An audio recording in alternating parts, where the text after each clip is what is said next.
BTV ਦੇਖ ਰਹੇ ਸਾਰੇ ਦਰਸ਼ਕਾਂ ਨੂੰ ਮੇਰੇ ਵੱਲੋਂ ਜਾਨੀ ਅਸ਼ੋਕ ਅਚਿਤ ਵੱਲੋਂ ਪਿਆਰ ਭਰੀ ਸਤਿ ਸ਼੍ਰੀ ਅਕਾਲ।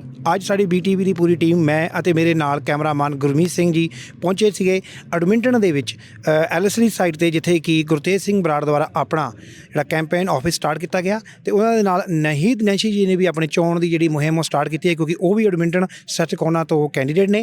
ਤੇ ਇਸ ਮੌਕੇ ਤੇ ਕ੍ਰਿਸਟੀਨਾ ਗਰੇ, ਜਸਵੀਰ ਦਿਓਲ ਤੇ ਹੋਰ ਕਈ MLA ਪਹੁੰਚੇ ਨੇ, ਰਾਖੀ ਪੰਚੋਲੀ ਜੀ ਵੀ ਪਹੁੰਚੇ ਨੇ।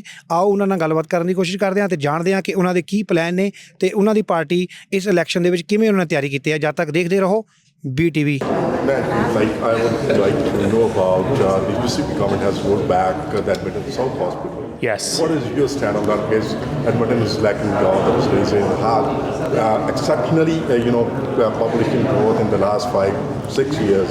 But now people are struggling. They are struggling in the emergency rooms. They are waiting for 10 hours, more than 10 hours.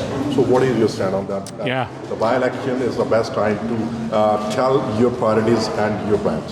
Yes, thank you. And I'll ask Christina Gray if she wants to say more about this, since she was in government at the time. But I will tell you that the South Edmonton Hospital was a priority for Rachel Notley's government. And we were quite shocked when the UCP cancelled that project.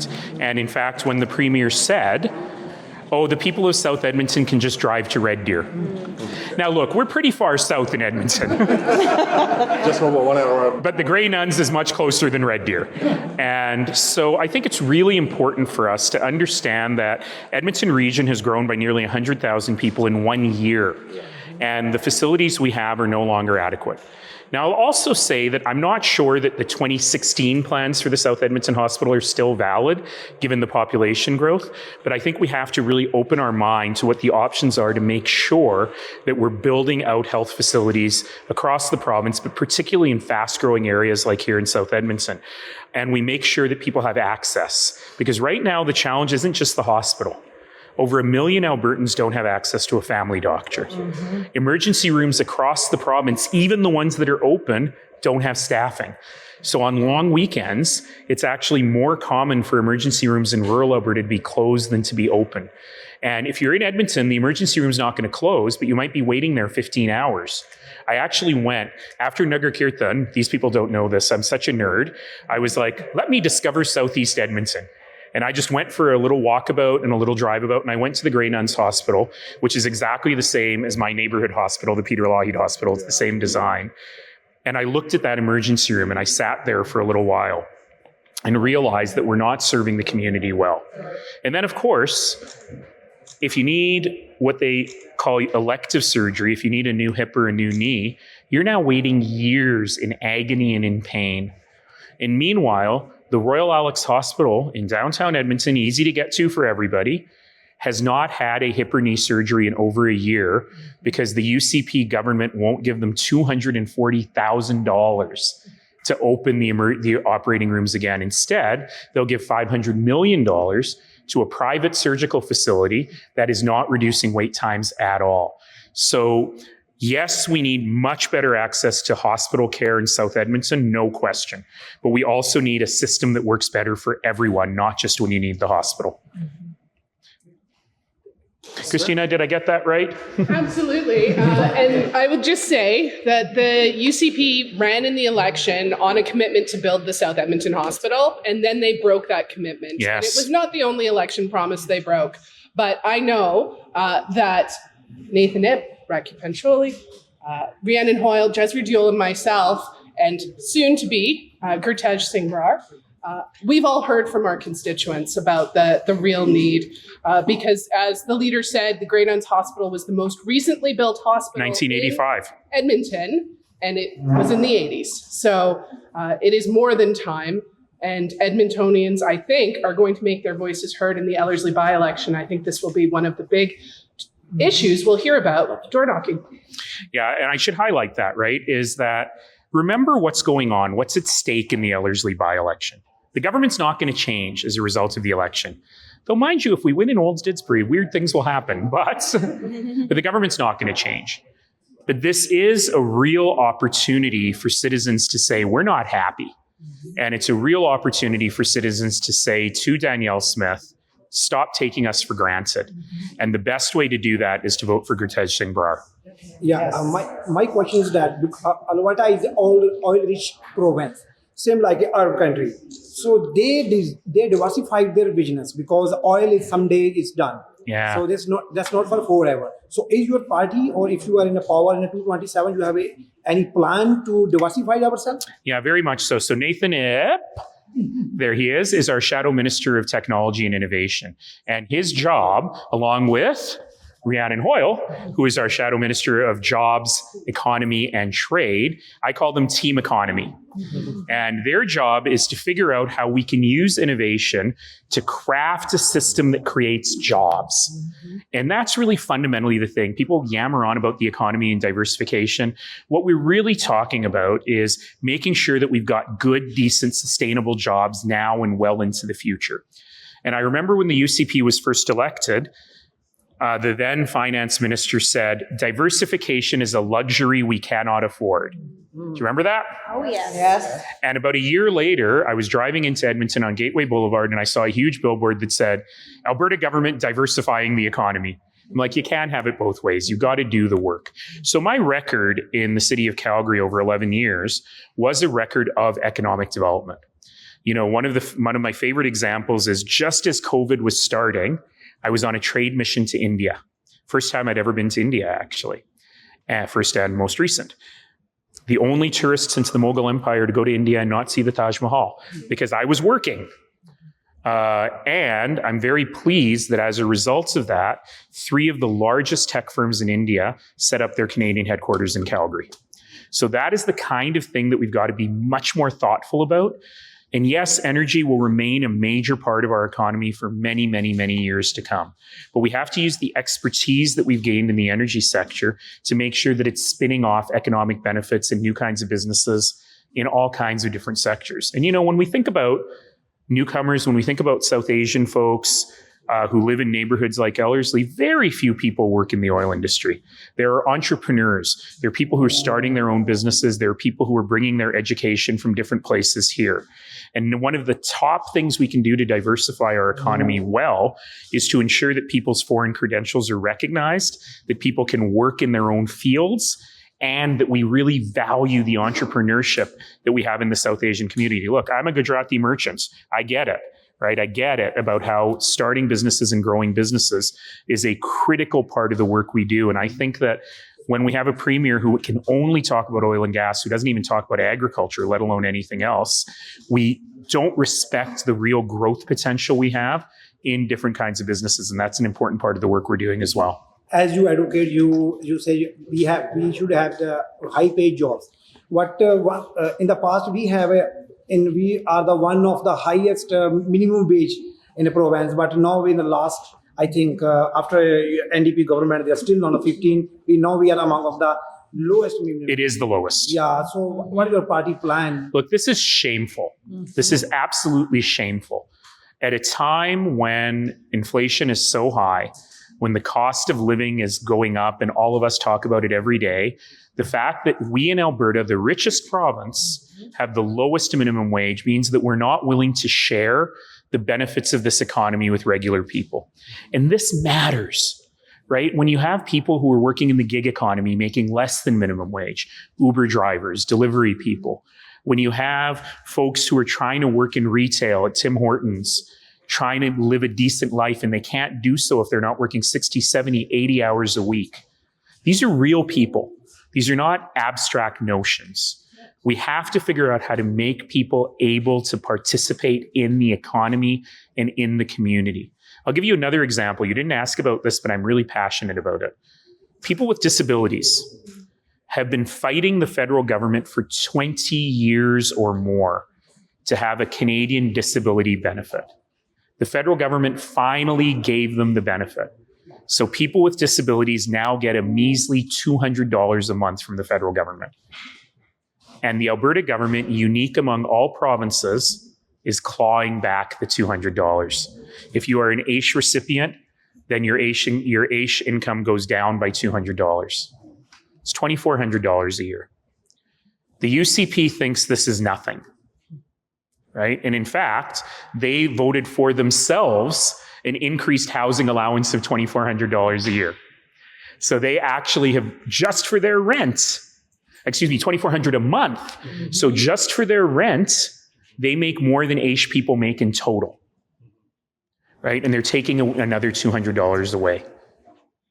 And when you think about what that means to somebody who's making $1,900 a month, it means that you can buy a bus pass this month and not worry about getting a ticket on the train, right? It means that you can go to the grocery store and actually not be scared at the till on whether you can afford the food. It means maybe you can go to a movie once in a while, right? These things matter. And the UCP is so heartless. They don't understand people living in poverty. And I believe, and my colleagues believe, if you go to work every day, you deserve to live a life without financial fear. And if you're unable to go to work every day, you deserve to live in a community that's going to lift you up. It's pretty simple. And this is not what the UCP is doing. And to me, this is endlessly frustrating because I don't understand why they're so mean. And I used to think it was a side effect, that they're just mean because their policies are mean. And the more I'm in this job, the more I realize, no, they are cruel, and cruelty is the point. Because they want people who they think are their base to cheer for them by punching down on vulnerable people. And we deserve a better government than that. Hi there, Sophie Hi. from Turn on My Radio 580. Given today's event around ethnic media and multicultural media, I wanted to further understand how we're able to create spaces where ethnic media is given equal opportunities as mainstream media, especially focusing on the impact with immigrant numbers increasing, our listenership, our outreach increasing. When are we going to be in those spaces where mainstream media and ethnic media will be equal and at the same opportunities? You know, it's such a good question. And it's one of the reasons we're having the event tonight, because we want to hear from you. Given the resources you have, given the ability you have, I'm not expecting that ethnic media people will set up in the Legislative Press Gallery and be there every day. But I shouldn't expect that. And what we should do is we need to ensure that when issues that are important to your listeners, which frankly is everything we work on, healthcare, education, the economy, right? We need to make sure that we can figure out ways that you get that information. Now, I can't promise you that every single press conference will also do in Punjabi. Now, if we elect him, maybe we will. He knows this stuff. And it's one of the reasons I'm excited to have Gurtej, because he can, this is his life for 15 years. In ethnic media, and can help us understand that. But I am not interested in segmenting and isolating ethnic media and saying, great, I'll come to Diwali and I'll give you an interview, right? I'll still do that because it's important for us to recognize those sorts of things. But I want to ensure that you are ready to be real change makers, especially in a world where people are turning themselves off from the news. It's really important, the news that you do, that people get the real facts that they need to make their own decisions. So I'm really looking to all of you to help us do a better job of that. And I will tell you, one of the things that I'm kind of unhappy about when I look at my last year is I've done lots of ethnic media in Calgary because I know them all, but I've done very little in Edmonton, and that's my bad. And we need to make sure that we are getting you our press statements, ensuring that my MLA colleagues are available for interviews, ensuring that you're invited to the scrums if you can come into the press conferences. And that is my commitment to you, that our colleagues will do a better job. This is our press secretary for Edmonton, Kirk. So know Kirk, get Kirk's card, and make sure Kirk has your contact information, and we're going to try to do a better job. Thank you. So I'd like to ask you, if your party were to be in government today, what are the 2 top changes you'd like to make to ensure that there's equity and inclusion for the multicultural communities and the underrepresented communities? I always say that if you ask me my 2 top priorities on anything, they're always the same. And the 2 top priorities are proper funding and respect. And I think that this actually plays into conversations about pluralism in Alberta, which is, it's not just about giving money to mosques and synagogues to put security cameras on the outside. It's about actually fundamentally looking at the fact that acts of religious bigotry, anti-Semitism, Islamophobia, and racism are on the rise in a country that should be prioritizing pluralism. It's about ensuring that every single kid has equal opportunity to be able to succeed on this land. And what we have right now is a government that occasionally pays lip service to these things. They just demoted the Minister of Multiculturalism to be an Associate Minister of Multiculturalism. But beyond the lip service, they don't do anything else They make promises to ethnic communities that they never fulfill. They try to isolate us even more by saying to ethnic communities, you need your own community center and your own school so that you're over there while the rest of us are over here. It's not acceptable. A truly anti-racist society is a society where everyone has the chance to belong. And after it's the 5th anniversary this week of the murder of George Floyd. And after the murder of George Floyd, we had an opportunity to really talk about how we move from surface level pluralism to true anti-racism. And I got to tell you, we have let a backsliding happen. Maybe we went too far. Maybe we made people uncomfortable, but we cannot afford this backsliding. We have to bring back to where we were and move even further on anti-racist initiatives. Thank you. Thank you. Off to a really good start. I do want to just acknowledge that we are gathered on Treaty 6 territory, land that the Métis feel a very deep connection to. No, my update was better. No, we're good. Fake news. So we're really happy to have everybody here, and we are hosting tonight's event, and thank you for the last minute adjustments to the venue. It looks like we didn't lose anybody, which is perfect, but we are here at the Ellerslie campaign office, the campaign for Gurtej Brar. And here is the man himself. Thank you for hosting us here, Gurtej. I saw a couple of the volunteers in a small back room still making calls because you're all very loud. But the campaign work continues, and we're very, very excited. I would now like to introduce someone to all of you who honestly needs no introduction, but I am going to take the opportunity anyways. This is someone who embodies the values that we share as Alberta New Democrats, values of inclusion, community, and providing a province that works for everyone. Our leader brings decades of experience in public service, having served as the mayor of Calgary for over a decade, where he championed diversity, innovation, and inclusive growth.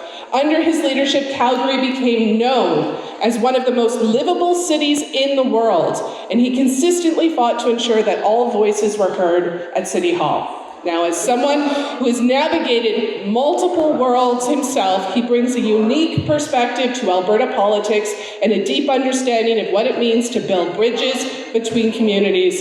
He knows that good policy comes from listening to all Albertans, not just the loudest or the most privileged voices. Please join me in giving a warm welcome to our leader of the Alberta New Democrats and our Edmonton Strathcona candidate, Naheed Nenshi. Well, thanks so much, Christina, and thank you all so much for being here. And thank you for dealing with the quick change to this place. That's a bit inside politics. We've been planning this event for many weeks because I really wanted the opportunity for members of minority media communities, ethnic media communities, to meet a number of the members of our caucus and our team, and we thought we'd host you at the legislature. And then yesterday they called the by-election, and there's all kinds of rules around what you can do during a by-election, and so we moved at the last second. Thank you so much to the Ellerslie team for hosting us, and basically that means that Gurtej and I can be with you, because since we're candidates in the by-election, we couldn't actually go into the legislature building. So we're thrilled that we are able to spend a bit of time with you, and I want to highlight that I have a number of my caucus colleagues with me. You've already heard from the leader of His Majesty's Loyal Opposition. Not for much longer. For a little while longer. Christina Gray. Inshallah, as the Muslims say, not for much longer. We have Lauren Dack. We have Jasvir Deol. We have Rhiannon Hoyle. We have our deputy leader, Raki Pancholi. Am I missing anyone? Oh, you're right there. We got some tall guy next to Raki. We have, of course, Nathan Ip. So we've got the north, the south, and the center of the city nicely covered off. And it's great to have you all. And I hope that you will all take a moment to spend time with some of these MLAs who not only come from diverse backgrounds, but represent extraordinarily diverse communities as well. And that's really what I wanted to talk with all of you about today. It's really a great opportunity to be here in Ellerslie. In fact, I'm sort of happy we ended up here because this neighborhood, this part of the city, embodies so much of who we are as Canadians. I live in Northeast Calgary in a neighborhood much like Edmonton Ellerslie. I sometimes joke that the city of Calgary didn't know whether they should zone my neighborhood urban or suburban, so they went for turban. But I can tell that joke in Ellerslie. I can't tell it in other places. But I have seen over my years in this province a real shift, particularly in our cities, and in how we think about pluralism and how we think about diversity. I was not only the first Muslim mayor in the Western world, I was the first person of color to be a mayor of a large city in Canada. And of course now, of the 5 largest cities in Canada, 4 have mayors who are people of color. So in many ways, the world has changed. And in many ways, I always heave to what the Aga Khan once said, the late Aga Khan once said, when he called Canada the most successful example of pluralism in human history. It's something I'm deeply proud of. And it's something that I think we fight for every single day. And as I've been getting to know Edmonton better, I've been seeing that diversity reflected in so many different ways. Whether I'm in Little Italy or Chinatown, when I'm meeting Somali communities in North Edmonton or Filipino families in Mill Woods, or if I'm at the Nagar Kirtan with 50,000 people, mostly Punjabi, but one of the best things about the Nagar Kirtan was that people from every background were there to meet their neighbors and to see what was going on and maybe get some samosas. Edmonton is home to people from over 160 countries who speak over 100 languages. Edmonton is one of the most diverse cities in Canada. It goes Toronto, Vancouver, Calgary, Edmonton, Montreal. And that is a real strength for us. But things have really changed. Even in the almost more than 3 years now, because I've been in this job for a year, in the 3 years since I've been mayor, the demographics of our community have changed. Both Calgary and Edmonton region have grown by nearly 100,000 people. And we've gone from, when I first became mayor, 1 in 5 Calgarians being a racialized person, part of a visible minority, to now nearly 40 or 45% of Calgarians belong to racialized minorities. Here in Edmonton, over 23% are recent immigrants, and 40% of our residents speak a language other than English or French at home. These are boring numbers, but what they really mean is that the nature of life in the community is changing. And particularly in a world where we're seeing so much division and anger and backlash, where we're seeing members of ethnic communities being used by politicians to foment dissent, it's something we have to be very careful of. And we have to remind ourselves that our success on this land is due to the generosity of the people who welcomed us to this land. That our success on this land is due to the fact that the community had a stake in our success, that the community wanted each of us to succeed. It's my own life story. I grew up in Northeast Calgary in a family that was sometimes poor and sometimes very poor. But what we lacked in money, I never lacked in opportunity. Because that community I lived in, to whom I looked kind of funny, ate weird food, worshipped in a way that didn't make sense, nonetheless wanted me to succeed. And that comes from a couple of different places. It comes from extraordinary public services. It comes from the fact that every child in this community deserves an outstanding public education. That everybody in this community deserves outstanding public transit to help them get around.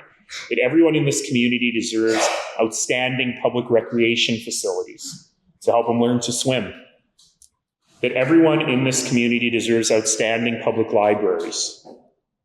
And the one thing that every single one of you knows to be true is that no matter how poor we are in this community, we know one thing to be true.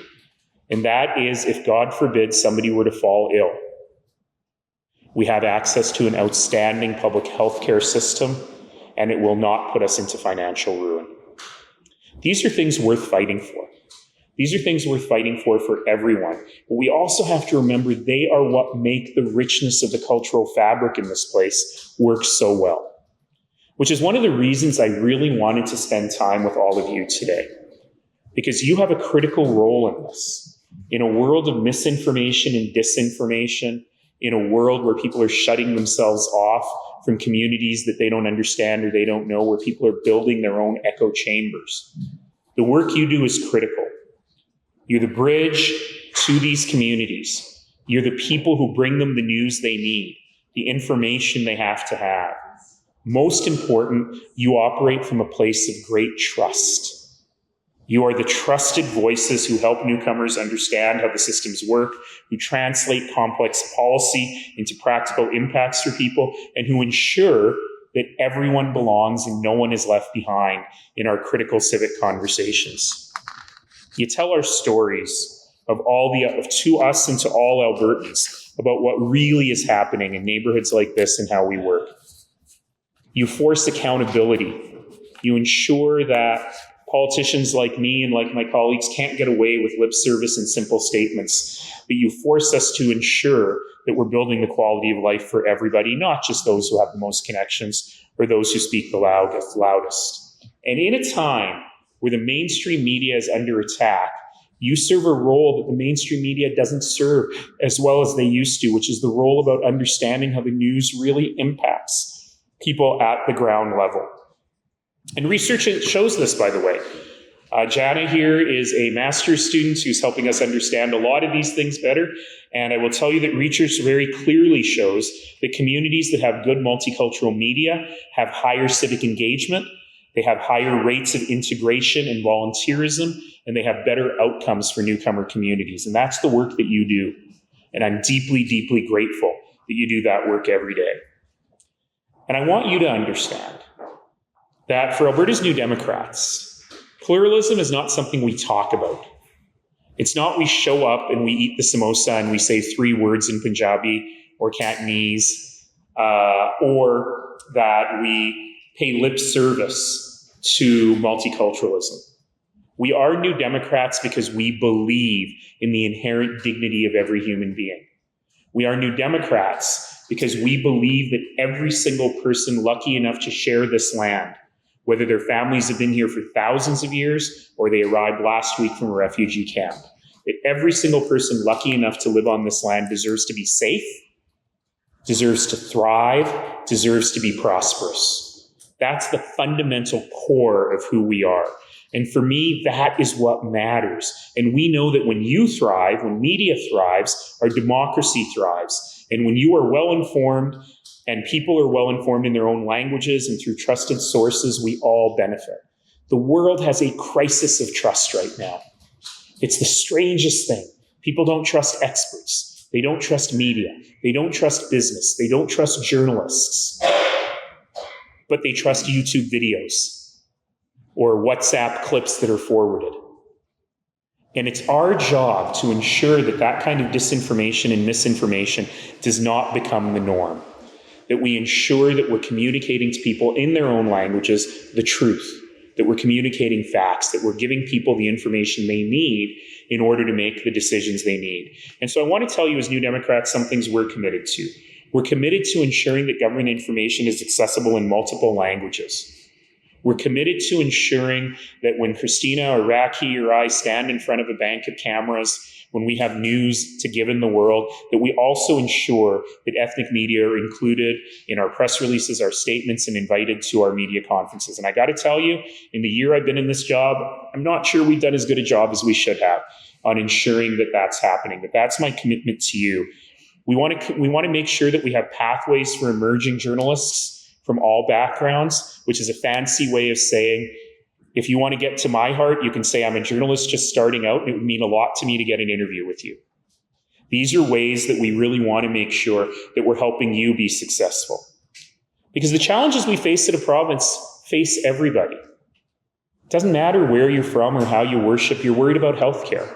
You're worried about public education. You're worried about the cost of groceries. You're worried about auto insurance. You're worried about making sure your kids have great access to education, but also will have access to great jobs going forward. You're worried about your own jobs. And there's no way that we build a better Alberta for all if we're not listening to all voices. So tonight is really about recognizing all of you, recognizing you as essential partners in the work we do. It's about thanking you. And I want to say thank you. Thank you for the work you do every single day to keep our communities engaged, informed, and connected. The province is stronger because of the dedication of the work that you do. When I ran for the leadership last year, you may recall that my slogan was, for Alberta, for all of us.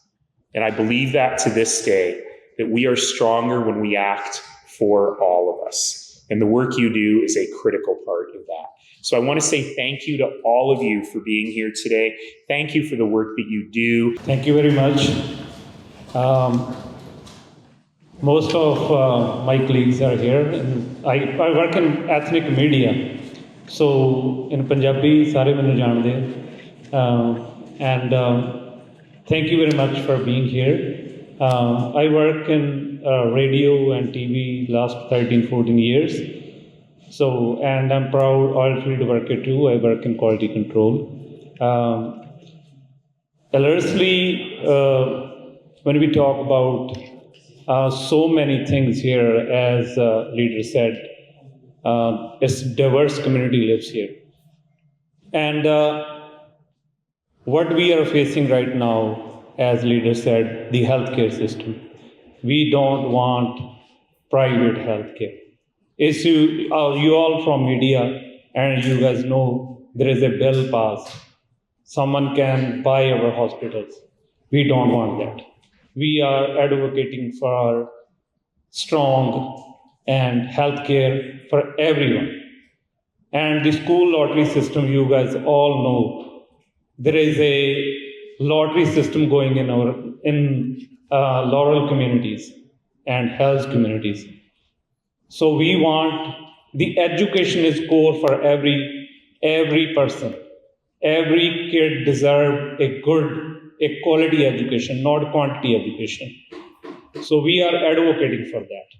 We are advocating for healthcare system, the strongest, because as leader said, when someone falls sick, no one is worried about the financial thing. Our government is there to take care of that. But it's changing, and we have to stop it. We have to stop it to bring new democratic government in 2027, even before, who knows. So right now, yeah. Who knows? And for now, here, leader and myself, we are running, and we want you to make sure we will advocate for public health care, public school system, and we all deserve quality. We dream for good Canada. When we came, we did not came directly to Alberta. We came in Canada. Our dream was Canada. So there is so much going on. There are UCPs and Daniel Smith talking about the separation. Now they are saying, oh, we lower the bar, but we don't support separation. So I would say this, you bring all the bricks and you told people to, okay, build the wall, but you say, I don't support this wall. So we have to stop this. Canada is our dream. We want united Canada. Thank you very much for being here, and please spread our word. Thank you. Now, Naheed Nenshi is with us on the BTV. So first of all, thank you to giving us your time. So Thank you. I always enjoy coming on BTV because I like the purple. Thank you. And my question is that whenever the opposition party, they have all keys for all solution for the problem, but when they are moved to the power, I don't know, they hand over the key to the opposition. So you say lots of things today. Okay, you this looks good for the air and for the listen. So what your plan is? Really you can commit for that thing? I mean, what you need to do is look at my record, right? I ran the city of Calgary for 11 years. And in those 11 years, we were named the third best city in the world, and we kept our taxes the lowest in the country. And so that's what I believe in. I believe you can be fiscally responsible, but you can also invest in the things that people need. And right now we have a government that wastes money, that is not fiscally responsible, that runs giant deficits, but also doesn't invest in things like healthcare, education, and public safety. And I think we can do better than that. Yeah, I coming to the healthcare, because every time when the election is called, then a south side hospital came up. Yeah. But when the election is done, then it's done. So because the LLC election is called on 23rd now. Yeah. So what your promise if your government is on 27 or earlier? So what your promise is you are in the favor of the hospital in the north or south side? Yes, Rachel Notley is the one who put forth that idea when she was the premier. The UCP ran on having a South Edmonton hospital, and then they abandoned that promise. They canceled it, and they told the people of South Edmonton to drive to Red Deer. This is unacceptable. Now, I will tell you that the world has changed since 2018 when Rachel Notley promised it. So I don't want to just take that plan off the shelf and say, let's build that. We have a lot more people. We have healthcare being delivered in different ways. We've been through a pandemic. So I'm not going to say we're going to build exactly that same South Hospital from 2018. But what I am going to say is we are going to look hard at the needs of South Edmonton, figuring out exactly how we do it. Do we expand existing facilities? Do we build brand new facilities? Do we build satellite facilities so that people can get healthcare very close to home? But right now, the people of South Edmonton are being ignored. We noticed that in the last time in the province of Alberta, there are lots of strike is coming. So last time the school sports staff, now is Alberta Union of Public Service, they also ready for a strike. So when I heard then in the legislature, they pass an indexing system. As you mentioned, they give $2,400 per month as a rent. But are you have any plan to stop the strike, or you have any index system? They salary will be increased by automatically? I mean, look, this is shocking, right? The UCP had every single public service union ready to go on strike because they didn't want to make any deals. They didn't want to give people a fair shake to meet inflation. And when you think of those education support workers who are on strike this winter, full-time job, full-time unionized public sector job, average salary $30,000. And yet, the UCP gave themselves a salary increase. They gave themselves a rental increase, so those who don't live in Edmonton now get $2,400 a month to rent in Edmonton, which is almost more than the entire salary of those education assistants. Yeah. We got to do better. Thank you, Naheed, and best of luck for your election. Thank you. And now with us, Krishna Gurtej, MLA from Millwood, and the deputy leader in Alberta Assembly. I'm right? So I'm technically the leader of the official opposition because Naheed Nenshi, our leader for the party, is not yet an MLA. But the countdown has started with the by-election vote happening on June 23rd.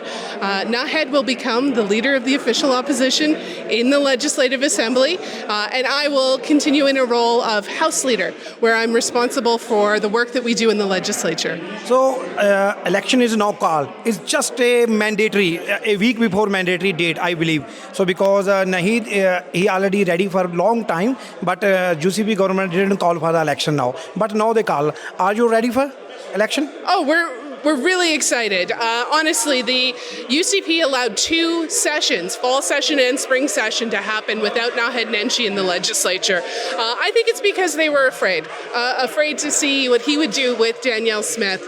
But finally, now the by-elections are called.